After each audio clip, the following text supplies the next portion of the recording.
¿Qué piensan cuando digo 1GM? Seguro piensan, ¿de qué habla este chico? Está re loco. Y en mi cabeza pienso, ¿se los digo o no? Pero como yo soy un buen chico, se los voy a decir. Es Primera Guerra Mundial. Pero, ¿por qué elegí este tema? Bueno, hace tiempo me compré un juego en mi PlayStation 4. Este juego se llamaba Battlefield 1 y me encantó. Me empecé a meter en internet para saber más sobre el juego. Vi muchos videos y más. También, a medida que iba avanzando en el juego, iba desbloqueando información sobre las armas, las máquinas y datos de la Gran Guerra. Mientras el juego se descargaba, yo jugaba al modo un jugador y a mi lado estaban mis hermanos y mi papá. Resiste a toda costa, decía el juego. Y yo resistí hasta que llegaron las tropas lanzallamas y mi soldado murió. Noté que cuando murió decía su fecha de nacimiento y muerte, además de su nombre. Y antes, en el principio del juego, me habían dicho que todas estas historias eran sobre soldados reales. ¿Cuántos años tenía, papi? Mi hermano pregunta. Y cada vez que un soldado moría, mis hermanos preguntaban eso. Mi papá hacía la cuenta. Algunos eran de 30 para arriba y otros eran de hasta 18 años. Mis hermanos estaban muy sorprendidos de que chicos de 18 años fueran a la guerra. Yo siempre me hago esta pregunta. ¿Qué sería vivir en la guerra como un soldado? Yo no puedo responder a eso, pero cuando juego al Battlefield 1, me siento como uno. Empecemos. Bueno, la guerra muestra al ser humano tal y como es, sus emociones y más.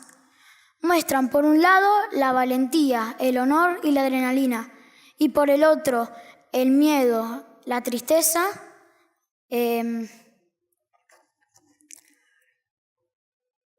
y la vergüenza. Pero, ¿por qué digo vergüenza? Bueno, en la mayoría de las guerras, los soldados se guardan su comida para ellos solos, en vez de compartirla con todos sus compañeros. También, las personas que vivieron esas experiencias, o sea, estar en la guerra, la extrañan la guerra. Y la mayoría de las personas piensan, ¿cómo pueden extrañar la guerra? Algunos la odiaron, otros la amaron.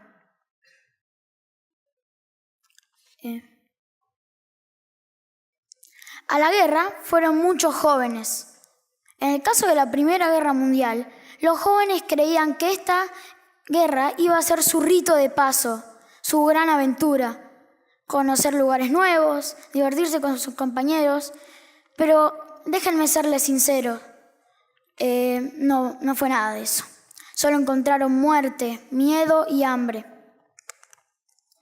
Algunos quedaron traumados por las cosas que vivieron en el campo de batalla.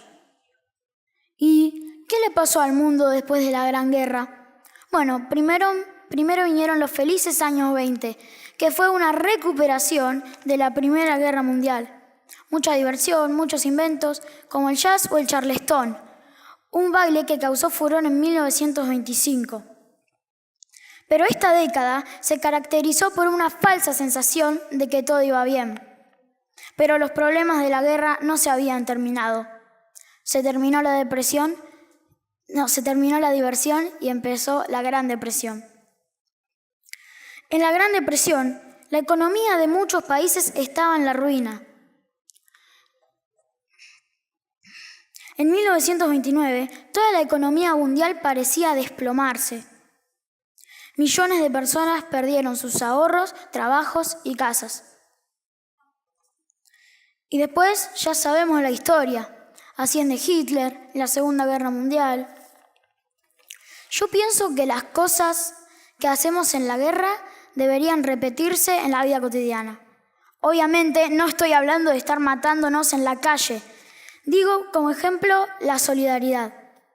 Para mí, las personas tienden a ser más solidarias en los tiempos de guerra, porque comparten el sufrimiento, lo viven. En conclusión, en los momentos de guerra, en los momentos de adrenalina, los humanos demostramos mucho más nuestras emociones. Y recuerden, la Primera Guerra Mundial era la guerra que acabaría con todas las guerras, pero no acabó con nada. Muchas gracias.